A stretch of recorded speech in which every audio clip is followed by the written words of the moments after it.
والا, اللہ قرآن نازل کرنے والا, نبی پڑھ کے اپنے غلاموں کو عملی نمونہ دینے والا, اللہ شان دینے والا, نبی شان لینے والا, اللہ رفتیں دینے والا, نبی رفتیں لینے والا. بولو سبحان اللہ. اللہ وقار دینے والا, نبی وقار لینے والا.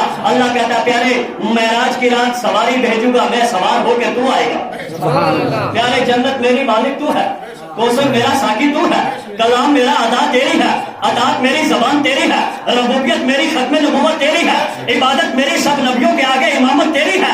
اے پیارے تقدیر میری, تدبیر تیری ہے, تخلیق میری, تسلیم تیری ہے. پیارے قدرت میری, رحمت تیری ہے. اور پیارے یہ ساری خلقت میری ہے اور یہ ساری امت تیری ہے. سبحان اللہ. بتاؤ شان مصطفیٰ کا کوئی اندازہ کر سکتا ہے؟ ابھی ہم ان کو کیا تولیں گے؟ کیوں؟ بائے بسم اللہ سے لے کر ناس کی سین تک علماء بیٹھے ہیں. آپ پورا قرآن اٹھا کے پڑھو, ہر جگہ میرے نبی کی تعریف نظر آتی ہے. اللہ کی عبادت کے لیے عذر چل سکتا ہے, کھڑے نہیں تو بیٹھ کے پڑھو, بیٹھ نہیں سکتے تو لیٹ کے پڑھو, مگر نبی کی ادب کے لیے عذر بھی نہیں چل سکتا. ایک صحابی ہے نا, اونچا سنتے تھے حضرت قیس رضی اللہ تعالیٰ عنہ, قرآن کا حکم نازل ہو گیا نا, تمہیں پتہ نہیں یہ بارگاہ مصطفیٰ ہے, یہ میرے محبوب کا مقام ہے. سبحان اللہ. اور بتاؤ کوئی نبی کے میلاد کو بند کرائے, اس کے کرنے سے بند ہو سکتا ہے؟ زور سے بولو. یہ عقیدے کی بات ہے, فرشتے نوٹ کر رہے ہیں. کوئی بند کرائے بند ہو سکتا ہے؟ نہیں. بلکہ ہم تو یہ کہتے ہیں یا رسول اللہ تیرا کھاما میں تیرے گیت گاوا یا رسول اللہ, تیرا میلاد میں کیوں نہ مناوا یا رسول اللہ. بول کے بولیے تیرا میلاد میں کیوں نہ مناوا یا رسول اللہ. نبی کے ذکر کو کوئی بند نہیں کر سکتا. کیوں؟ اس لیے کہ نبی کا ذکر کرنے والا کون ہے؟ زور سے بولو کون ہے؟ ابھی ہماری کیا حیثیت ہے؟ کہنے والوں نے یہاں تک کہہ دیا اگر پوری دنیا کے درختوں کے قلم بنائے جائیں اور پوری دنیا کے پانیوں کی روشنائی بنائی جائے اور محمد کی اگر تعریف لکھنا شروع کرے تو ایک مین کا بھی حق ادا نہیں ہو سکتا. اور ہو سکتا ہے؟ ذرا اپنے رب کا کرم دیکھو, کس جگہ ہے جہاں میرے رب نے میرے نبی کے ذکر کو الگ رکھا ہے؟ ہر کس نے. اذانوں میں دیکھو, نمازوں میں دیکھو, عبادتوں میں دیکھو, قیام میں دیکھو, قرآن میں دیکھو, شریعت میں دیکھو, طریقت میں دیکھو, عبادت میں دیکھو, اصول میں دیکھو, ضابطے میں دیکھو. بولو سبحان اللہ. ہر جگہ ذکر ہے میرے حبیب, جہاں ہوگا میرا ذکر وہی ہوگا تیرا ذکر. اس لیے کہ خدا ہے ذاکر, میرے نبی کا ذکر ان کا ختم نہ ہوگا. ازل سے محفل سجی ہوئی ہے, ازل سے محفل سجی ہوئی ہے اور ازل تک جو میدان محشر تک یہ محفل سجی رہے گی. میرے نبی کا ذکر کرنے والا کون ہے؟ زور سے بولو. اللہ ہے. ہمیں کس نے پیدا کیا؟ ایک سوال ہے میرا آپ سے, ذرا اپنے رب کی قدرت کو دیکھیے. سبحان اللہ. ہمارے یہاں بچہ پیدا ہوگا, نام رکھو محمد عمر, محمد صدیق, محمد اور احمد کے نام سے رکھو تو فضائل جاتا ہے. سبحان اللہ. لیکن وہ نام نہیں رکھنا جس کے معنی غلط ہوں, جیسے ٹنکو منکو رنکو, یہ سب خرافاتی باتیں ہیں. نام وہ رکھو جس کے اثرات اچھے ہوں. اب آپ بتاؤ کہ جب ہمارے یہاں بچہ پیدا ہوگا کتنی دیر کے بعد کھڑا ہوگا؟ بولے کیا؟ جی بولیے. کم سے کم 1 سال. 6 مہینے کا بچہ کہاں کھڑا ہوتا ہے؟ ہاں اگر اللہ نے تندرستی دیا تو کھڑا ہو سکتا ہے نہیں. سال کا بچہ کھڑا ہو, ورنہ 1.5 سال. کمزور ہے تو 2 سال بھی لگ سکتے ہیں. لیکن ساری مخلوق میں افضل مخلوق کون ہے؟ انسان. اشرف المخلوقات ہے. اگر یہ چاہے بندوق لے کر سامنے شیر ہے, اسے مار سکتا ہے یا نہیں مار؟ ہتھیار بنا کے ایک ملک دوسرے ملک کو برباد کرنے پہ تلا ہے. کیوں؟ اللہ نے انسان کو اشرف المخلوقات بنایا, اس نے اپنی طاقت کا استعمال کیا تو اپنی طاقت کا لوہا منوایا. لیکن میں پوچھنا چاہتا ہوں آپ سے, اتنا بڑا طاقتور انسان ہے مگر اس کا بچہ جب پیدا ہوتا ہے تو کتنی دیر کے بعد کھڑا ہوتا ہے؟ 1 سال لے لو. 1 سال کے بعد. اور دوسری طرف آپ دیکھو بکری کا بچہ, بولو سبحان اللہ, وہ جب پیدا ہوگا کتنے سالوں کے بعد کھڑا ہوگا؟ بولیے. جیسا پیدا ہوا 2-3 منٹ گزرے تو انسان کا بچہ ماں اٹھاتی ہے, پی نہیں, پی نہیں, پی نہیں, کچھ نہیں, پیشاب بھی اوپر, سب کچھ اوپر, روئے گا. مگر بکری کا بچہ دیکھو کہ ادھر اس کو پلاتے ہیں مگر پھر بھی نہیں پیتا.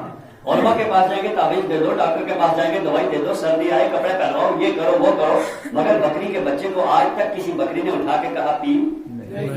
ادھر یہ 9 یعنی سال کے بعد کھڑا ہوتا ہے پھر بھی سود نکھرا ہے، اور ادھر بکری کا بچہ، اس کو کوئی کپڑے پہنانے والا نہیں ہے، اس کو کوئی اٹھانے والا نہیں ہے، اس کو کوئی ایک پیمپر تک پہنانے والا نہیں ہے، لیکن ذرا میرے رب کی شان دیکھو سبحان اللہ، وہ پیدا ہوگا تو خود بخود مقابلہ کرتے ہوئے دودھ کے پیچھے جاتا ہے یا نہیں جاتا؟ بولو، اگر بکری کی مرضی نہیں ہے لات بھی مارے مگر پھر بھی وہ پوری حکمت اپنائے گا۔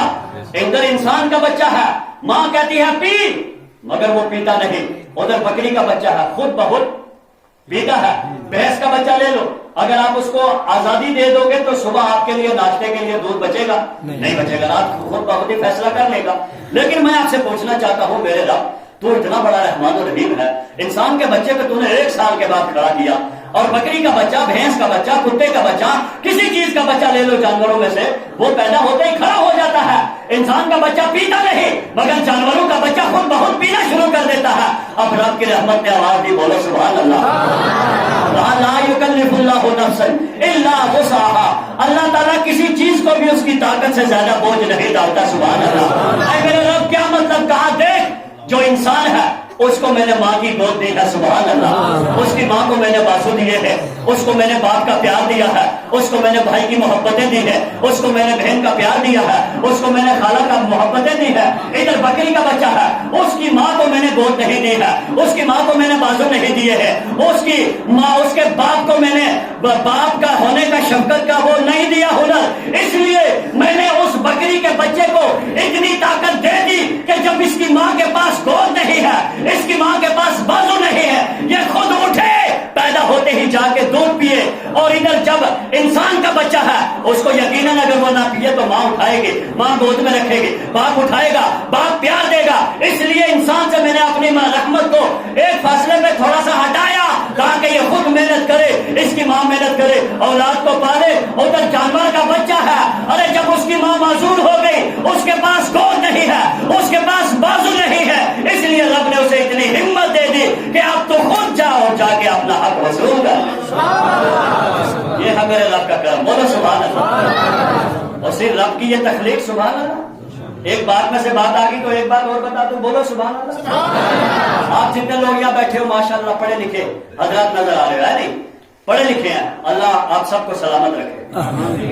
لیکن میری ایک بات سنیے، پہلے نبیوں کی امتیں وہ طاقتور تھی یا ہم لوگ طاقتور ہیں؟ بولیے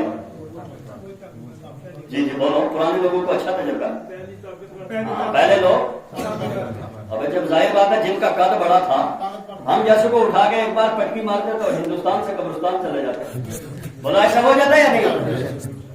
جموں میں آپ نے دیکھا 9 گز لمبی قبر دیکھی ہوگی، بتاؤ جب قد بڑے ہیں۔ لیکن میرا آپ سے ایک سوال ہے، جب وہ لوگ اتنے بڑے ہیں انہوں نے ایک سائیکل بنانا چاہیے تھی نا، بولو، موٹر سائیکل بنانا چاہیے تھی نا، سومو بنانا چاہیے تھی، ٹرین بنانا چاہیے تھا، پلین بنانا چاہیے تھا، بحری جہاز بنانا چاہیے تھا، بنایا انہوں نے نہیں۔ علماء سے پوچھو، جب بھی تاریخ کا کوئی چیپٹر آپ کے سامنے بیان کریں گے گھوڑا، اونٹ اور گدھے کا ذکر آئے گا کہ انہوں نے اس کے اوپر سفر کیا یا نہیں کیا۔ اب آپ بتاؤ کہ جب وہ لوگ طاقتور تھے انہوں نے ایک سائیکل کیوں نہیں بنائی، ایک سومو کیوں نہیں بنائی، ٹرین کیوں نہیں بنائی، ہوا میں اڑنے والا ہوائی جہاز کیوں نہیں بنایا، بحری جہاز سمندر میں چلنے والا کیوں نہیں بنایا؟ یہ ایک سوال ہے، بڑا اچھا سوال ہے، بولیے سبحان اللہ۔ انہوں نے نہیں بنایا، مگر ہمارے یہاں پہ دیکھو ہوا کو کوئی کنٹرول کر سکتا ہے؟ ابے جب ہوا دیکھنے میں نہیں آتی، چھونے میں آتی ہے، چھونا سمجھتے نا، آپ پنکھا چلاؤ ہاتھ کے ساتھ لگے گی، کپڑوں کے ساتھ لگے گی تو کپڑے ہلیں گے یا نہیں ہلیں گے، مگر کوئی ہوا کو پکڑ پائے گا؟ لیکن میرے نبی کے غلاموں نے دیکھو ہوا کو قابو کر لیا۔ کیسے قابو کیا؟ ٹائر کی ٹیوب میں بھرا اور خود گاڑی بنا کے اوپر بیٹھ کے چلنے لگے۔ بولو سواری کیا نہیں؟ موٹر سائیکل کے ٹائر میں ہوا بھرتے ہو یا نہیں؟ گاڑی کے ٹائر میں ہوا بھرتے ہو، اوپر بیٹھ کے سواری کرتے ہو۔ یا اللہ، جب وہ لوگ اتنے طاقتور ہیں انہوں نے اتنی ترقی کیوں نہیں کی، ہم نے اتنی ترقی کیوں کی؟ تو رب کہتا ہے ارے تم مجھ سے سوال کرتے ہو، تم یہ دیکھو پہلے بھی میں نے علم تھا، اب بھی علم ہے، مگر فرق کیا ہے؟